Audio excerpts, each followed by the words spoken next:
Okay, bismillahirrahmanirrahim. Assalamualaikum warahmatullahi wabarakatuh dan selamat pagi semua. Okay, hari ini 14 Mac. Okay, 14 Mac hari Ahad. Okay, kita akan teruskan kelas PDPR kita. Okay, kelas PDPR kita. Okay, fizik. Okay, bagi kelas 4 STEM. Okay, kalau tak dengar, okay, bagi tahu. Okay, setakat yang cikgu check ni, sound check semua okay. Okay, boleh rujuk buku teks. Okay, rujuk buku teks boleh dengar tak? Boleh? Okay. Okay, ada yang belum ambil modul semalam? Modul fizik.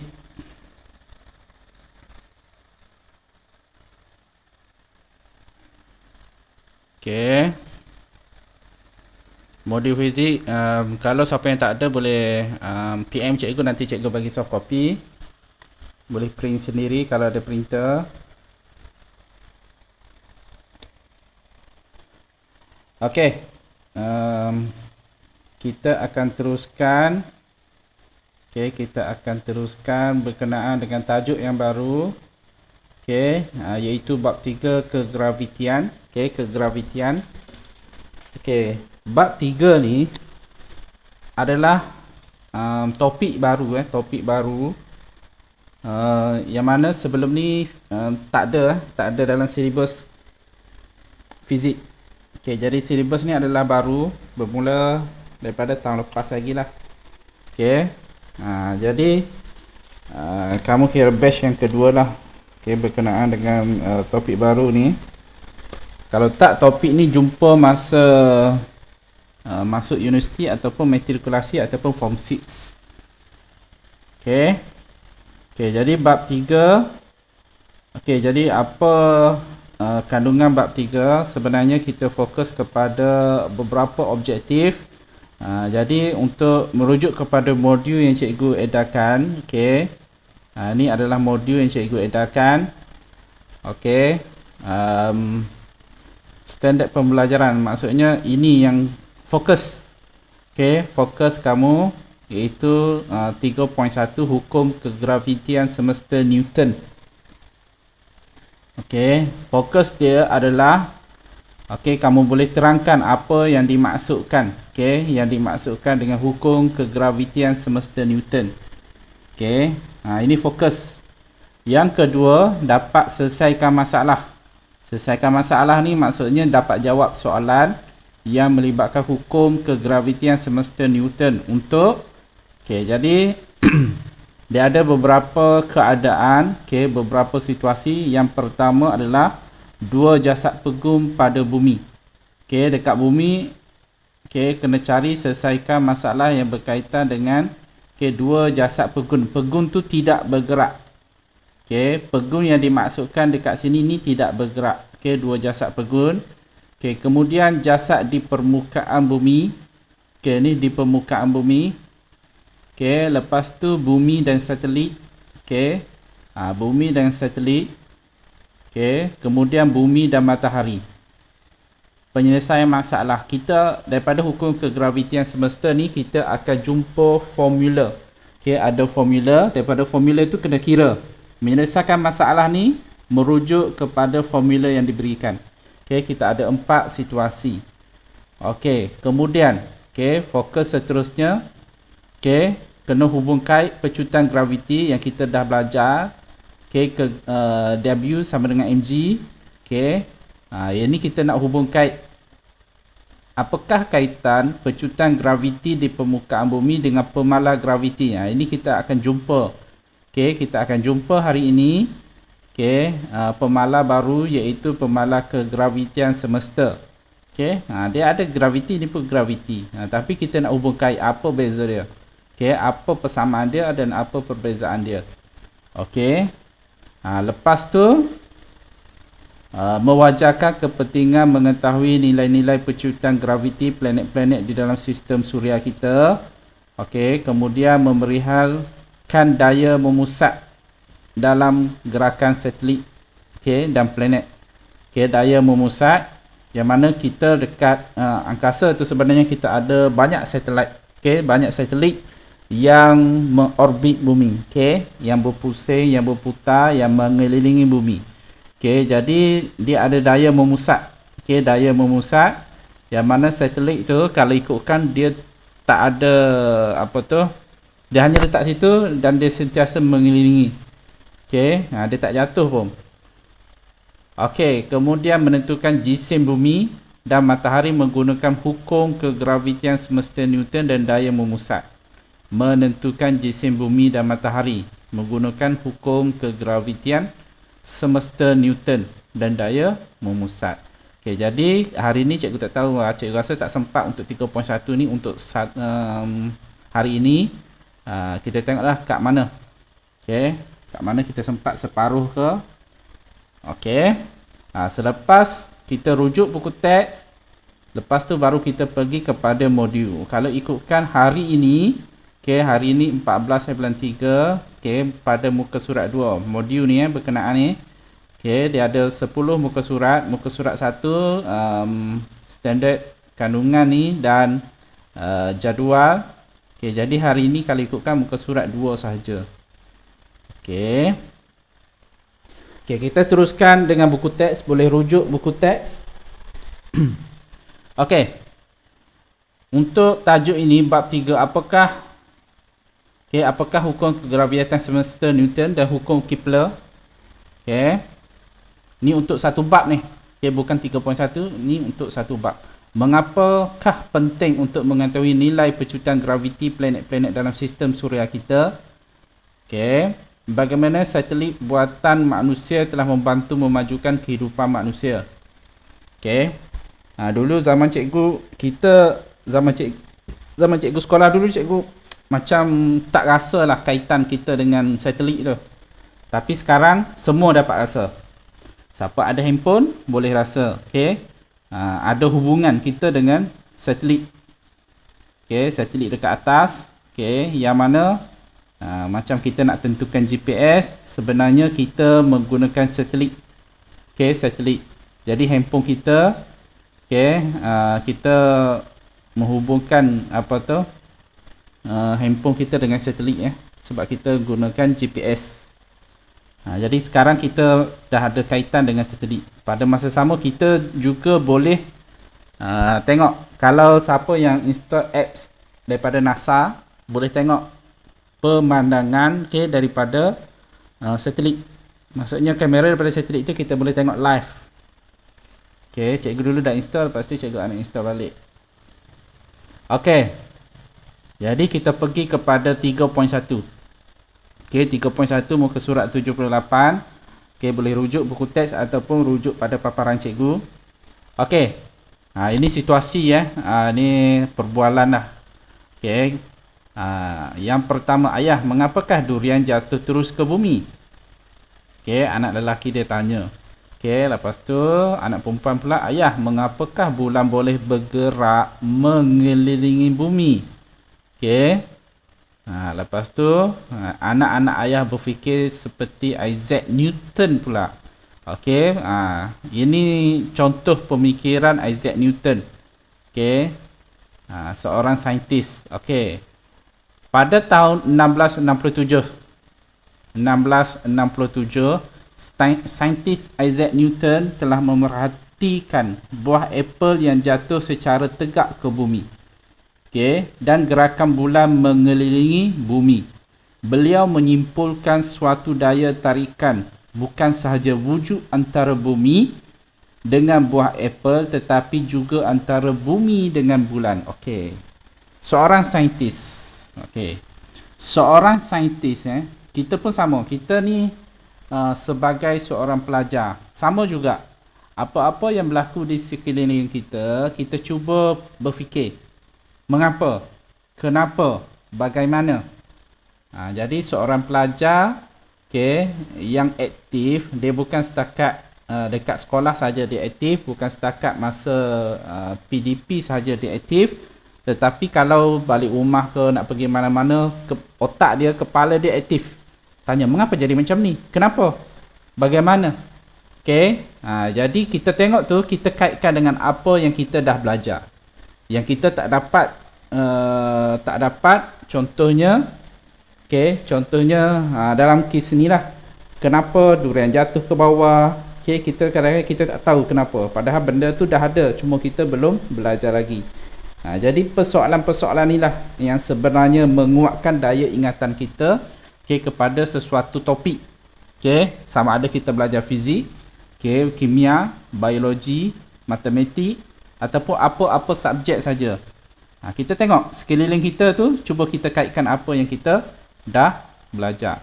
Okey, jadi Isaac Newton ni dia tengok apple tu jatuh ke bawah. Kenapa? Macam mana boleh jatuh ke bawah? Kenapa dia tak jatuh serong ke? Ataupun dia jatuh ke atas ke? Jadi pemikiran dia macam tu, dia tanya mengapa dan kenapa. Okey, jadi dia dapat simpulkan hipotesis awal, dia dapat simpulkan. Okey, jadi setiap objek, okey, akan ditarik, okey, ke ke bawah. Okey, ke bawah. Maksudnya ada daya tarikan, ditarik ke bawah. Okey, objek yang tidak tergantung dengan apa-apa, dia tak boleh bebas berada di udara, tetapi dia boleh jatuh ke bawah. Jadi Isaac Newton dia simpulkan suatu daya tarikan bukan saja wujud antara bumi dengan buah apple ataupun sesuatu objek, okey, tetapi juga antara bumi dengan bulan. Dia tengok malam tu ada bulan. Lepas tu pada permulaan malam dia tengok sebelah kiri tiba-tiba bergerak. Jadi dia dapat simpulkan dan berlaku setiap malam. Itu yang dia fikir. Ini seorang saintis, seorang pelajar, okey, dia akan sentiasa berfikir.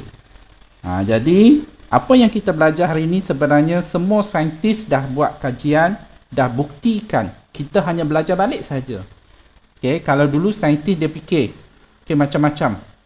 Jadi apa yang kita belajar ni, ini yang akan digunakan masa kita kerja nanti. Okey, sebenarnya sains ni membantu, okey, dalam tamadun kita, tamadun manusia. Macam mana kalau kita tengok zaman sekarang, kita berada tahun 2021, okey, kita tengok di sekeliling kita teknologi berkembang. Jadi teknologi macam mana boleh berkembang? Kerana ada cendekia macam ni lah, saintis-saintis, okey. Ada sains, ada fizik, ada kimia, ada biologi. Okey. Tanpa mereka, okey, kita tak dapat, okey, maju. Okey, tamadun kita tak berkembang. Okey. Jadi kita tengok sekarang, okey, kita tengok macam mana Isaac Newton ni seorang saintis, apa-apa dia tengok, dia fikir. Ini ada kaitan dengan apa yang dia belajar. Okey, dia bahagian fizik, okey, bahagian sains. Jadi apa yang dia boleh faham, okey, apa yang dia belajar, dia akan berfikir. Dia bukannya fikir berkenaan dengan biologi kan. Jadi dia lebih kepada fizik. Jadi kita dia akan berfikir berkenaan dengan fizik lah. Okey, dia fokus. Macam kamu sekarang ni banyak, okey, fizik, kimia, belajar semua. Okey. Jadi belajar semua, jadi kena fikir semua. Okey. Seterusnya, okey, seterusnya. Kalau ikutkan ni kita ada aktiviti. Okey, contoh seorang budak melompat ke atas dan akan mencecah semula permukaan ke bumi. Apakah daya yang menyebabkan budak itu kembali mencecah permukaan bumi? Kalau kita lompat, okey, lompat-lompat jatuh balik, jatuh balik, jatuh balik. Lompat jatuh. Okey, jatuh balik. Kenapa? Kenapa kita tak lompat-lompat lepas tu kita terbang? Lompat jatuh, asyik jatuh je. Okey. Kemudian, okey, ini situasi pertama kita boleh faham dan kita boleh buat dan kita boleh nampak sendiri. Okey. Kemudian, molekul udara kekal dalam atmosfera tanpa bergerak ke angkasa. Apakah daya yang bertindak antara molekul atmosfera dengan bumi? Sama juga, planet kita ada oksigen. Kita nak bernafas memerlukan oksigen. Okey. Yang mana dalam udara kita ni banyak, okey, pelbagai gas yang ada. Okey, gas yang ada. Jadi kita memerlukan gas oksigen, yang mana oksigen tu okey, O2. Okey, O2 tu molekul udara yang mana dia berada di permukaan bumi. Okey, permukaan bumi. Cuba kita pergi ke contohnya kita naik atas. Contoh mendaki Gunung Everest. Okey, bila kita jauh daripada permukaan bumi, molekul udara ni sebenarnya semakin ketumpatan dia semakin kurang. Maksudnya udara semakin berkurang. Semakin kita naik atas, iaitu menjauhi, menjauhi permukaan bumi, kekurangan, kita akan mengalami kekurangan oksigen. Sebab apa? Oksigen ni molekul yang ada jisim dan dia akan ditarik oleh graviti dan dia berkumpul di permukaan bumi. Jadi dekat permukaan bumi ni lah molekul udara dia boleh berada kekal. Molekul udara, oksigen, hidrogen, macam-macam gas. Dan kita memerlukan oksigen. Kalau kita naik di Gunung Everest, puncak Gunung Everest, kita akan susah bernafas. Kerana dekat atas sana, jauh daripada permukaan bumi, molekul udara dia tak banyak. Oksigen tak banyak. Ini molekul udara. Molekul udara. Kemudian, bulan boleh bergerak dalam orbitnya mengelilingi bumi tanpa terlepas ke angkasa. Sama juga. Bulan ni kenapalah duduk dekat bumi?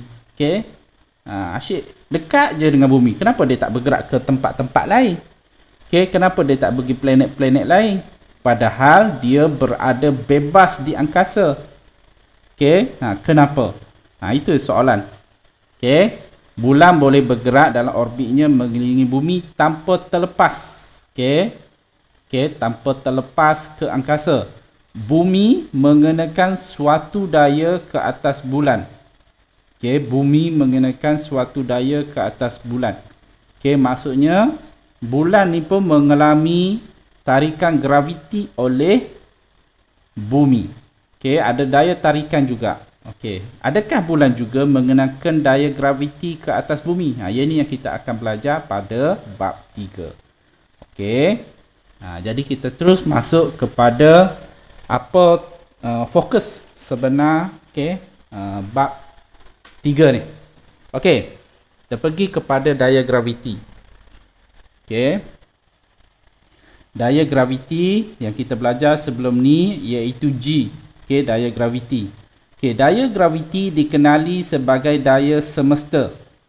Daya semesta. Semesta alam.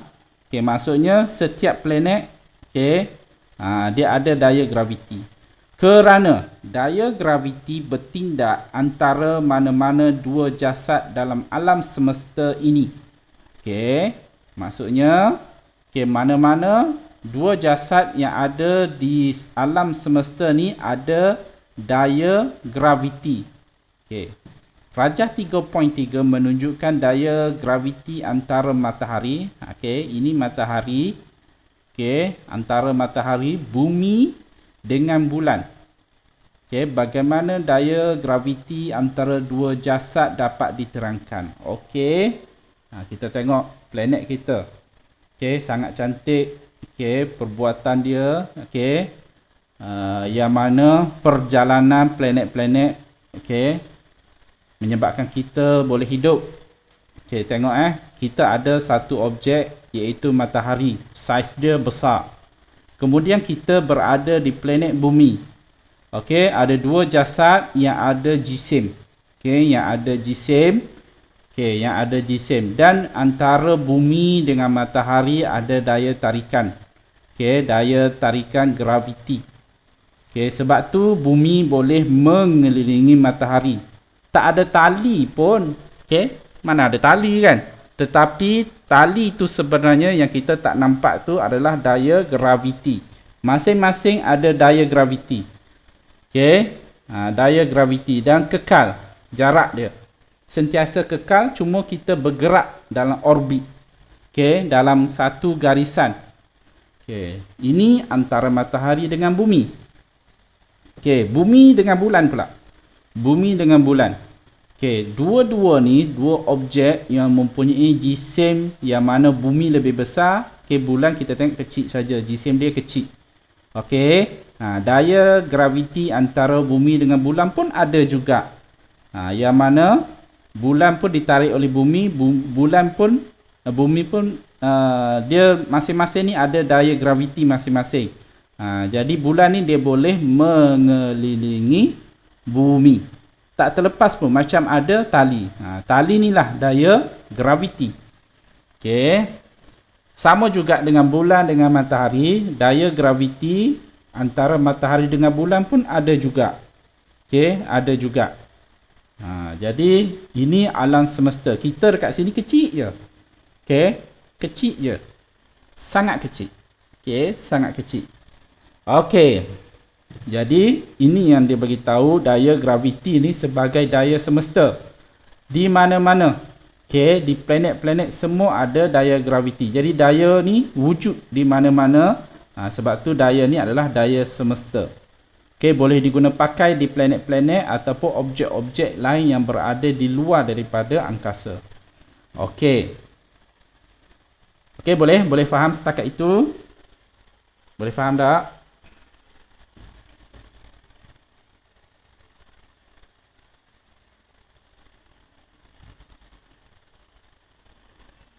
Okey. Seterusnya. Okey. Seterusnya pada tahun 1687, Isaac Newton mengemukakan dua hubungan yang melibatkan daya graviti antara dua jasad. Okey. Ini 87. Kita tengok. Okey, 1667. 1667. Ini adalah 1687. Beza dia 20 tahun. Okey, beza dia 20 tahun. Lama tu jadi tengok ini berkenaan dengan hukum kegravitian semesta. Dia sebenarnya Isaac Newton ni dia ada banyak. Okey. Hukum Newton pertama, kedua, ketiga, okey, dia ada banyak. Jadi sementara dia tak jumpa formula ataupun belum jumpa dia punya konsep, dia pada masa sama dia kaji juga perkara-perkara lain. Okey, jadi pada 20 tahun selepas dia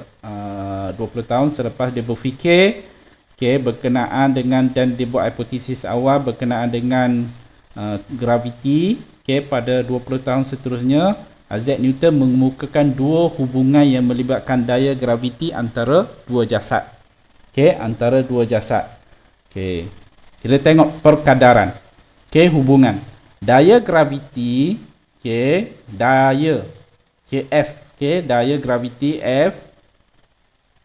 Okey, daya graviti berkadar terus dengan hasil darab jisim dua jasad. Okey, ini hubungan. Okey, hubungan F. Okey, F berkadar terus. Berkadar terus dia duduk atas. Kalau berkadar terus dia duduk atas.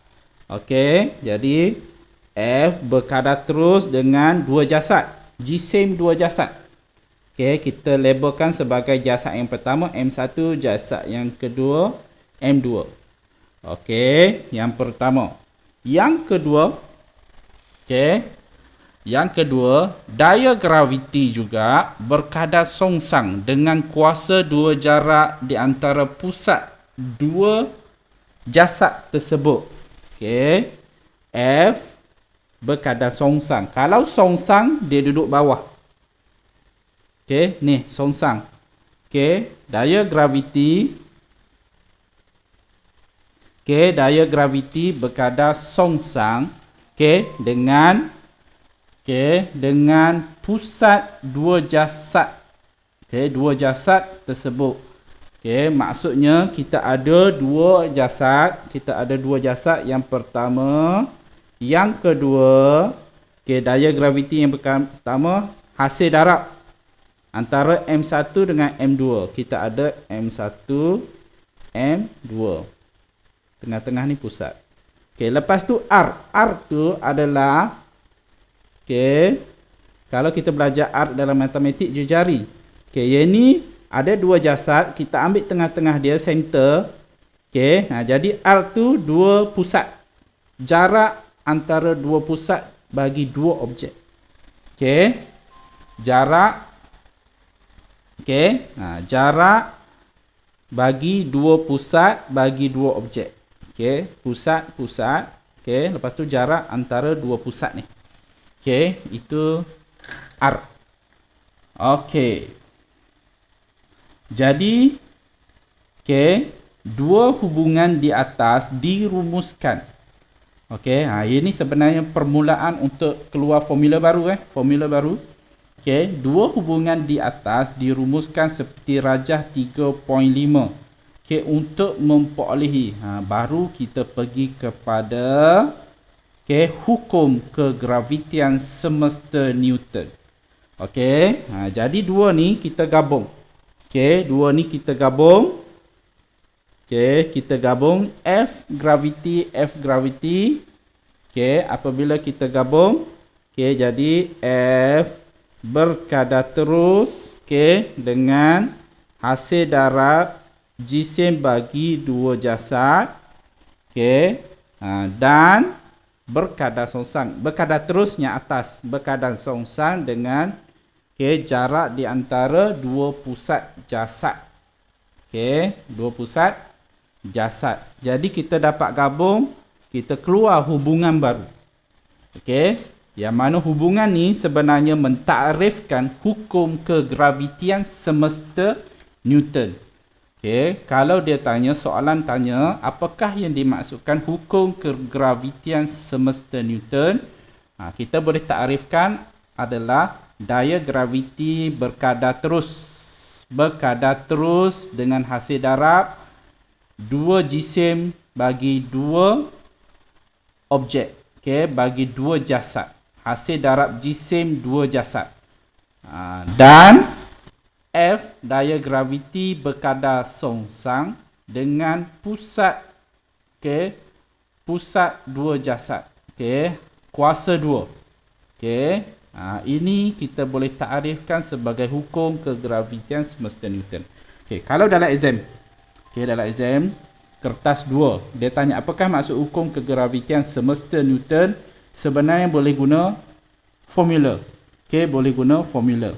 Tapi kena takrifkan apakah M1, apakah M2, apakah R2. Okey. Seterusnya, mengapakah daun yang layu itu bergerak ke arah bumi? Okey, ini pokok betik.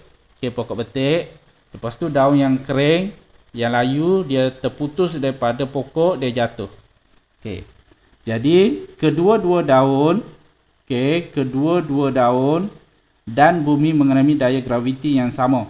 Okey, hal ini menyebabkan daun dan bumi bergerak mendekati satu sama lain. Oleh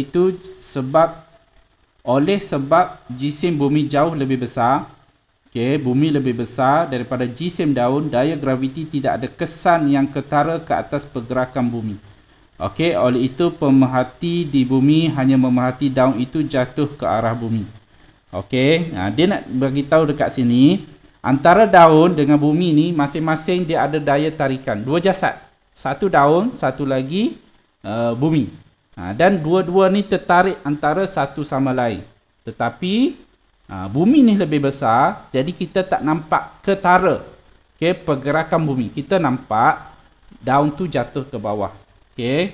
Jadi kita nampak daun tu jatuh ke bawah sebab bumi lebih besar, daya graviti dia lebih besar. Okey. Kita sambung. Okey, kalau ada soalan boleh on mic, boleh tanya, ataupun pada ruangan chatting boleh tanya juga. Okey. Seterusnya, hukum kegravitian semesta Newton menyatakan bahawa ini maksud dia lah. Okey, ini gabung daripada ini, ini maksud dia. Okey, menyatakan bahawa daya graviti antara dua jasad adalah berkadar terus untuk ni yang atas M1 dengan M2 dengan hasil darab jisim kedua-dua jasad. Okey, berkadar terus. Ini maksud yang pertama, dan berkadar songsang dengan maksud yang kedua adalah berkadar songsang dengan kuasa dua jarak di antara Ni berkadar songsai yang dekat bawah ni. Okey. Jadi ini adalah maksud dia. Okey.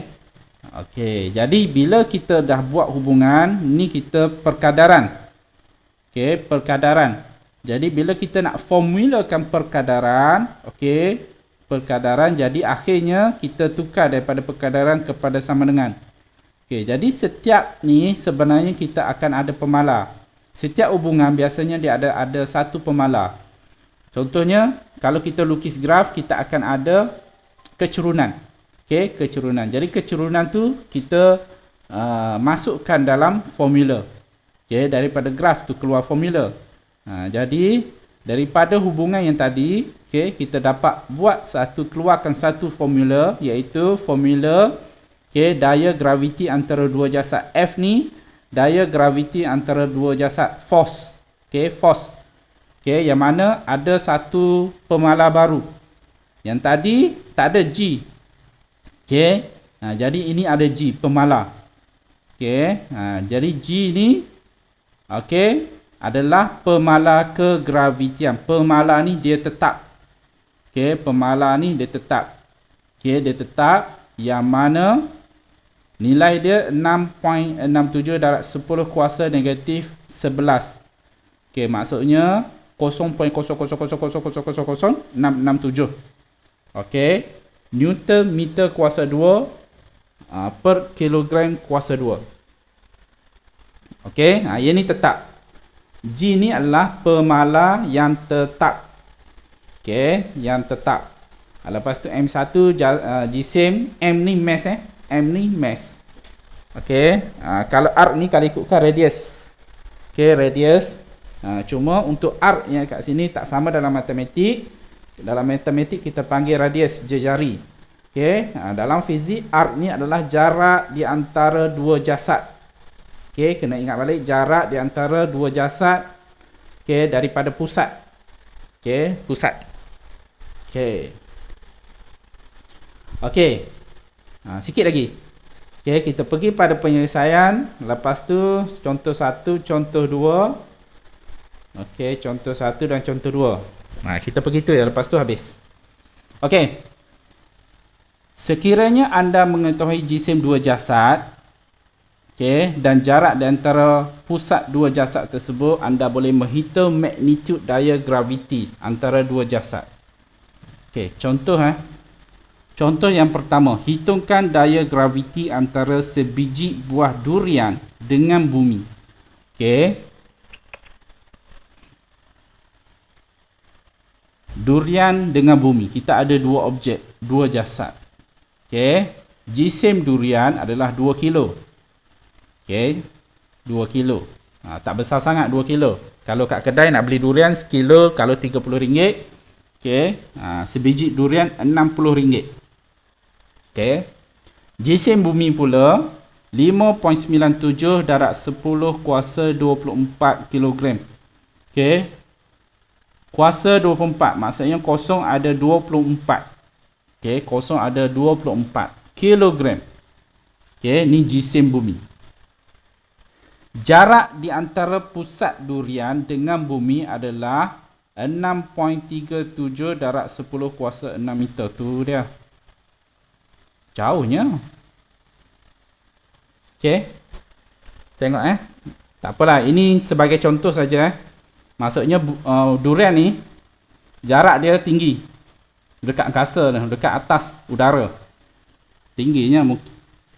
Okey. Okey, jadi kita ada jarak. Okey, kita ada jisim dua objek. Okey. Jadi kena ingat bila soalan yang berkaitan dengan pengiraan, okey, nak gunakan formula, yang pertama kita kena senaraikan semua maklumat yang diberikan dan senaraikan juga apa yang dia nak. Okey, jadi dia senaraikan apa, iaitu M1 jisim yang pertama, jisim yang kedua. Boleh tak tertukar ni? Boleh, tak ada masalah. Tetapi pastikan kita kena label dulu. M1 ni untuk apa? M2 untuk apa? Kalau tertukar tak ada masalah. Okey. Okey, M1 berapa? M2 berapa? R. Okey, R. Okey, R adalah ni dia bagi R Okey, kemudian G. Okey, G. G ni pemalar dia bagi. Okey. Langkah 2, kena pasti dan tulis rumus. Okey, daripada M1, M2. Yang ni kita kena guna unit. Kena guna tu, simbol. Okey, lepas tu baru kita pilih formula apa yang kita nak guna.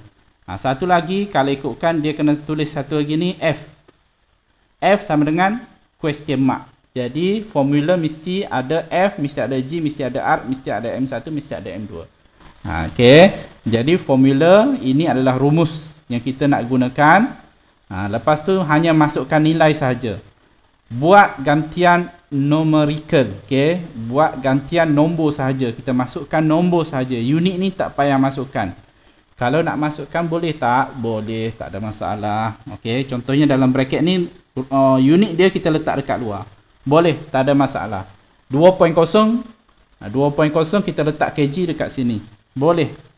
Okey. Tapi kalau kita masukkan takut kita jadi keliru ataupun kacau kita punya pengiraan. Okey. Sebab tu kadang-kadang dia tak masukkan, kadang-kadang masukkan. Okey. Okey, jadi hanya ganti saja G apa dia, M1 apa dia, M2 apa dia, R apa dia. Okey, lepas tu R ni dia ada kuasa 2, kita letak kuasa 2. Semua ni kena guna calculator. Okey, dan kita dapat jawapan dia F force, daya graviti. Okey, kita dapat 19.63 Newton. Okey, daya graviti ni, okey, hitungkan daya graviti antara dua jasad. F ni sebenarnya adalah daya graviti antara dua jasad. Okey, F ni adalah daya graviti antara dua jasad. Jadi kita dapat selesaikan contoh yang pertama. Okey, boleh ada soalan? Okey, guna formula yang ni.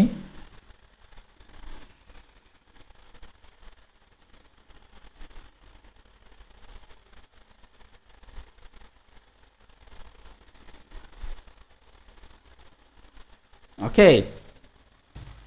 Contoh yang kedua. Okey.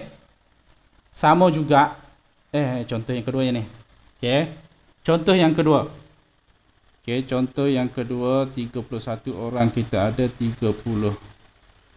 Cikgu Irwan. Okey. Contoh yang kedua. Okey, sebuah roket yang berada di tapak pelancaran mengalami daya graviti 4.98 darab 10 kuasa 5 Newton. Okey, sebuah roket berada di tapak pelancaran. Berapakah jisim roket itu? Dia bagi daya graviti sahaja. Okey, maksudnya daya graviti antara roket dengan bumi. Dua jasad dua jasad. Okey, kita dapat takrifkan dekat sini. Walaupun soalan dia ringkas saja, ni je soalan dia bagi. Okey, sebuah roket yang berada di tapak pelancaran mengalami daya graviti, berapakah jisim? Tu je soalan dia. Okey, ringkas. Tetapi kita kena faham. Okey, roket ni duduk dekat mana? Dekat bumi. Okey, jadi kita ada dua objek, dua jasad, iaitu satu roket, satu lagi bumi. Okey. Jadi, ini biasa dalam kalau soalan ringkas dia bagilah maklumat lain. Jisim bumi berapa, jarak antara pusat bumi dengan roket itu berapa. Okey, sama juga. Okey, contoh yang pertama, senaraikan semua maklumat yang diberikan. Maklumat yang diberikan, ini daya graviti. Okey, daya graviti antara roket dan bumi. Jisim bumi diberikan. Dan ni adalah tetap, tak payah ingat.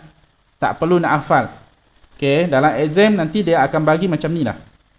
Okey, jisim roket, ini kita nak cari. M2. Okey, jarak di antara pusat bumi dengan roket iaitu R sama juga diberi. Okey. Diberi.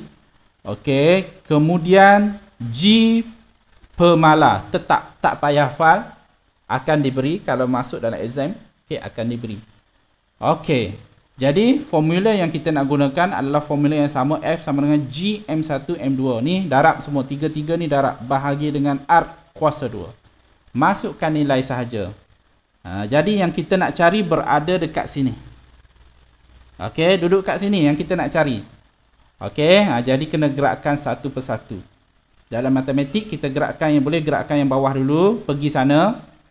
Yang ini darab dengan yang bawah. Kemudian yang atas ni hubungan dia darab dengan M2. Jadi 2 ni kita pergi ke hantar ke sebelah sini, kita bahagi. Okey, ni. Darab ini darab dengan ini, bahagi dengan ini. Okey, tekan kalkulator, kita akan dapat GSM bagi roket adalah 5.07 darab 10 kuasa 4 kilogram. Okey. Jadi contoh 1 dah selesai, contoh 2 dah selesai. Okey, ada soalan setakat ini? Ada soalan tak?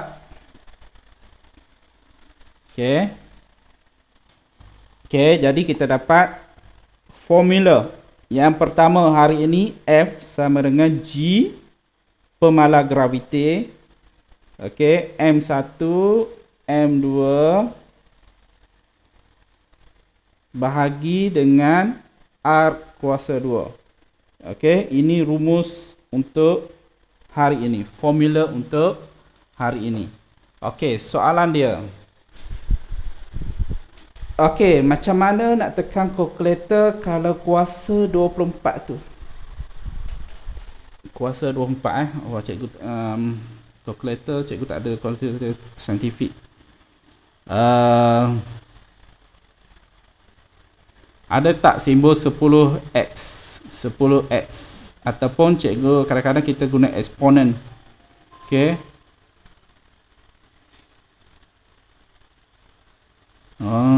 Tak biasa kan?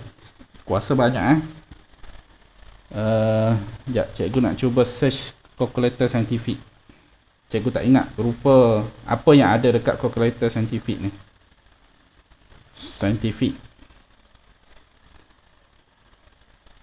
Dah bagi tahu dah? Sekejap nak tengok. Okey, betul-betul. Ya Tu kalau guna Casio,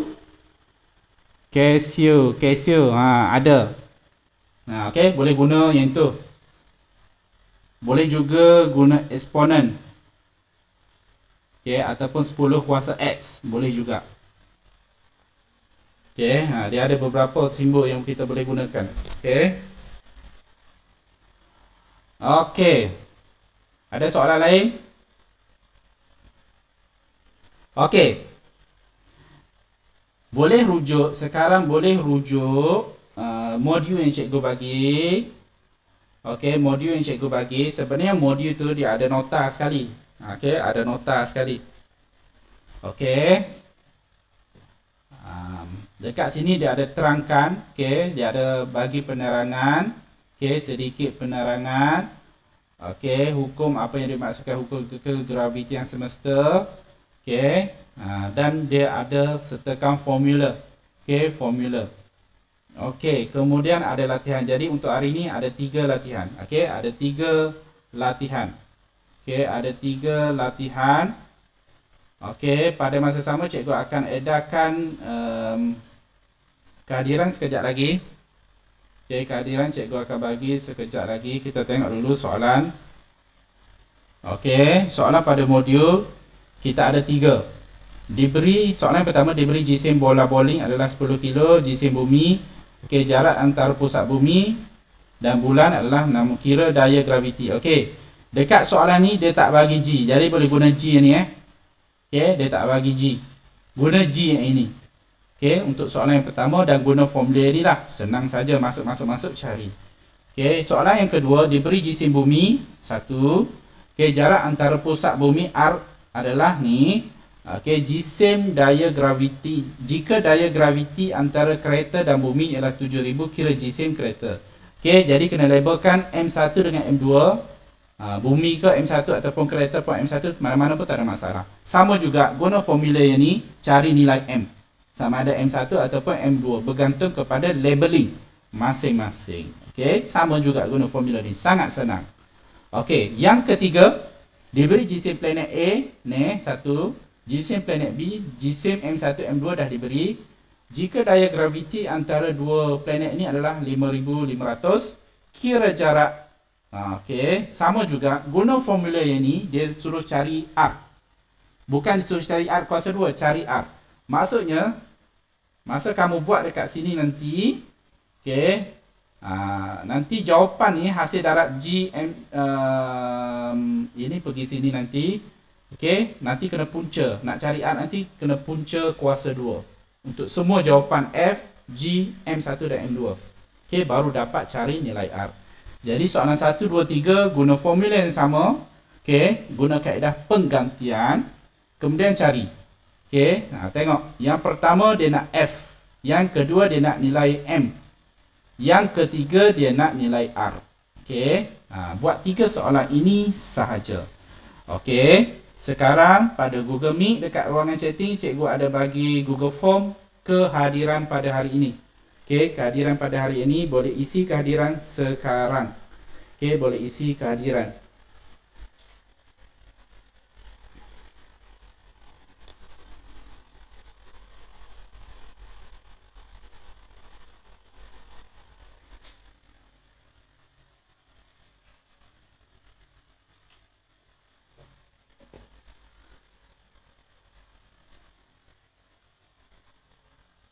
Okey, isi kehadiran. Okey, lepas tu terus sambung buat latihan ni. Okey, buat latihan. Kita ada 8 minit lagi. Okey, boleh buat sekejap je buat ni, tapi nak buat ni mesti ada kalkulator. Okey, ada soalan setakat ni? Ada soalan tak? Siapa ada soalan?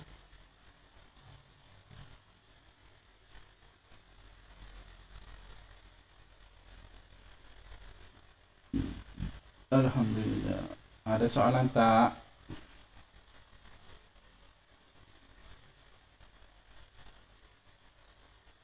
Muka surat apa? Ya betul, muka surat 2. Okey. Merujuk kepada modul tu merujuk kepada ni lah. Setakat ni cikgu cuba follow yang ni lah. Okey, untuk hari ni, kelas hari ni, hari Ahad, okey, latihan pada muka surat 2. Kita cuba follow yang ni lah. Apa-apa perubahan cikgu bagi tahu. Okey, jadi kita ada kelas fizik. Seterusnya adalah untuk fizik esok. Okey, esok pukul 10.30, 11.30. Okey, kita ada kelas fizik esok. Okey, kalau ada soalan selepas ni boleh message cikgu, PM cikgu. Okey, Telegram. Okey, boleh Telegram cikgu. Okey, cikgu rasa setakat itu saja kelas untuk kita pada hari ini. Okey, habis kelas ni bukannya terus tutup buku. Okey, selesaikan 3 soalan. Okey, selesaikan 3 soalan. Baik, buat terus. Jangan tangguh-tangguh. Okey, kalau tangguh-tangguh nanti jadilah macam beberapa orang malam-malam, tengah malam pukul 12 buat kan. Lepas tu buat latihan lapar, makan. Jadi ada ni masa terus buat. Okey, terus buat. Okey, setakat itu saja kelas hari ini. Terima kasih banyak-banyak kepada semua. Okey, Assalamualaikum. Jumpa lagi kelas esok. Okey, terima kasih.